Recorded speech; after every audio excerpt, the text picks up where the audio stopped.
और इसमें मैं तो गया था 27 फरवरी को प्रयागराज में, और प्रयागराज में जाकर के हम लोगों ने, मैंने पहले मां गंगा के प्रति कृतज्ञता ज्ञापित की थी अपने सहयोगियों के साथ में, मां गंगा का पूजन किया था, सफाई भी की थी। इसके उपरांत हम लोगों ने इस पूरे महाकुंभ के आयोजन को स्वच्छ बनाए रखने में जिन्होंने योगदान दिया था, उन स्वच्छता कर्मियों के साथ भी, और जिन्होंने स्वास्थ्य की सेवा, कोई संक्रमण और कोई बीमारी नहीं फैलने दी, ऐसे स्वास्थ्य कर्मियों के साथ में, जो हेल्थ वॉरियर्स थे, उनके साथ में हम लोगों ने पहला आयोजन किया था, उनका सम्मान का कार्यक्रम किया था। इस आयोजन के बाद हमारा दूसरा जो आयोजन था वह नाविकों के साथ ही था। नाविकों के साथ भी हमने संवाद बनाया था, उनके लिए भी हमने एक पैकेज की घोषणा की। इसके उपरांत हमने परिवहन निगम से जुड़े हुए उन लोगों के प्रति और रेलवे के उन सभी अधिकारी और कर्मचारियों के प्रति भी हम लोगों ने धन्यवाद ज्ञापित किया था, जिन्होंने श्रद्धालु जनों को वहां तक पहुंचाने में अपना योगदान दिया। उनके साथ भी हम लोगों ने कार्यक्रम किया था। और इसके उपरांत हम लोगों ने चौथे कार्यक्रम में सुरक्षा और प्रशासन से जुड़े हुए लोगों के साथ भी हम लोगों ने एक कार्यक्रम आयोजित किया था, और उनके साथ भी बैठ करके हम लोगों ने सहभोज के साथ हम लोग बैठे थे। मैं, मेरे साथ दोनों डिप्टी सीएम भी थे, अन्य मंत्रीगण भी थे, अन्य वरिष्ठ अधिकारीगण भी थे। ये सभी आयोजन वहां पे हुए, लेकिन महाकुंभ का आयोजन उत्तर प्रदेश की इस सामर्थ्य को देश के सामने और देश की सामर्थ्य को दुनिया के सामने रखने में सफल हुआ। आपका कितना भी दुष्प्रचार था, लेकिन उन्होंने भारत की आस्था को कहीं डगमगा नहीं पाया। आप लगातार दुष्प्रचार करते रहे, और आप लोगों का यह सबसे बड़ा हथियार था। आप लोगों ने इसके लिए बहुत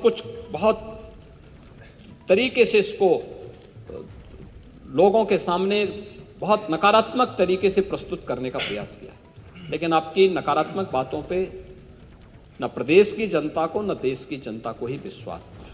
और मुझे लगता है कि यह आपके लिए उल्टी गिनती है कि जनता आपकी बात को अब सुनना ही बंद कर दी है। आप देखें ना कि कोई उत्तर प्रदेश का कोई गांव ऐसा नहीं था जिससे बस वहां नहीं पहुंची हो। आस्था नहीं तो ये जो हम कर रहे हैं ना, संभल में भी कर रहे हैं, ये आस्था का ही सवाल है। ये आस्था का ही सवाल है। ये जो कॉरिडोर बन रहे हैं, ये आस्था का ही सवाल है। और उसी आस्था के सवाल के साथ जोड़ने के लिए ही सरकार ने इस आयोजन के साथ जुड़ करके, और ये जो 7,500 करोड़ रुपए खर्च किए थे, केवल कुंभ के आयोजन के लिए नहीं किए थे। हमारे लिए यह आयोजन प्रयागराज जैसी पौराणिक सिटी के सस्टेनेबल डेवलपमेंट के प्लान का, एक व्यवस्थित विकास की एक रूपरेखा तैयार करने की भी थी, और महाकुंभ के बहाने प्रयागराज के अंदर उस प्रकार के इंफ्रास्ट्रक्चर को देने में हम सफल हुए। 200 से अधिक सड़कों का चौड़ीकरण हुआ, 14 फ्लाईओवर बने, 9 अंडरपास बनाए गए, 12 कॉरिडोर बने,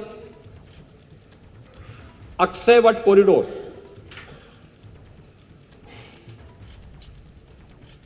बड़े हनुमान जी का कॉरिडोर,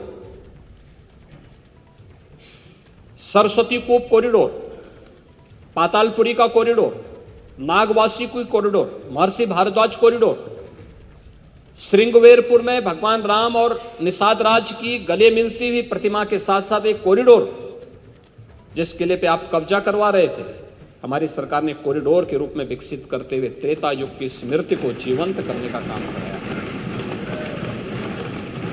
आपके लिए वोट बैंक था, हमारे लिए विरासत थी। बस अंतर यही है, और आस्था का सम्मान हम कर रहे हैं, इसलिए जनता हमारी बात सुन रही है। जनता को मालूम है कि आप केवल वोट बैंक के साथ खिलवाड़ करेंगे, वोट बैंक देखेंगे और जनता को धोखा देंगे, इसलिए जनता ने आपकी बात को अनसुना किया है, और 27 में भी जनता जनार्दन यही करने जा रही है।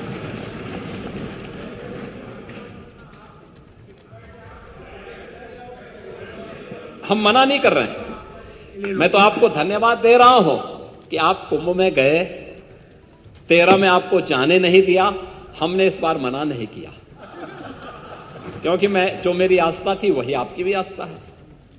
लेकिन चच्चू बहक गए, फिर खा गए गच्चा, और चाहते थे लेकिन किस मुंह से जाए, इसलिए चूक गए और पुण्य से भी वंचित हो गए। महोदय, बजट की अपनी एक थीम होती है,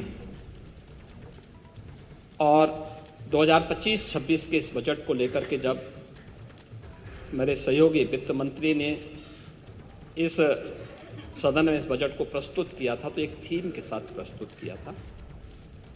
ये हमारा सौभाग्य है कि आदरणीय प्रधानमंत्री जी के मार्गदर्शन में ये हमारी सरकार का 9वां आम बजट था, जिसको हमें इस सदन में प्रस्तुत करने का सौभाग्य प्राप्त हुआ है।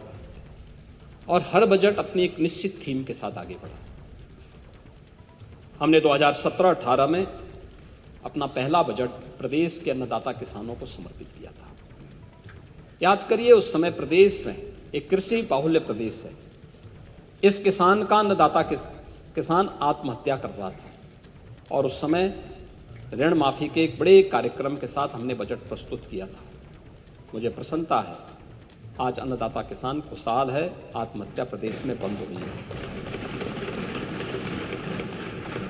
2018-19 का बजट हम लोगों ने उत्तर प्रदेश की आवश्यकता, देश की आबादी का सबसे बड़ा प्रदेश है, तो इस बड़े प्रदेश के लिए इसी स्केल का इंफ्रास्ट्रक्चर भी चाहिए।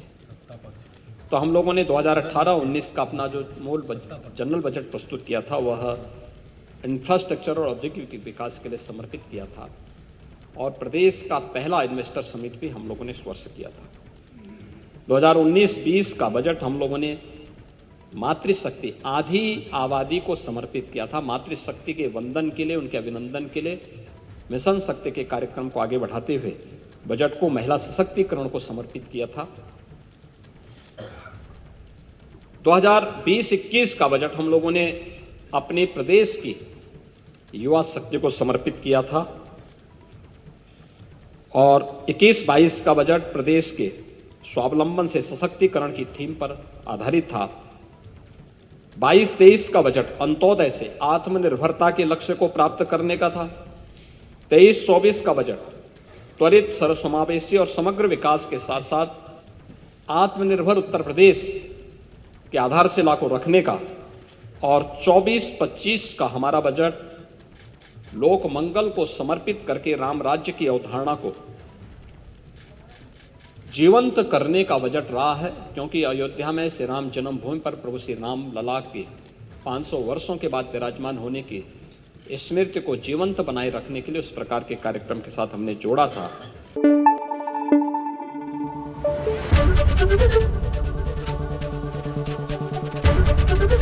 एबीपी न्यूज आपको रखे आगे।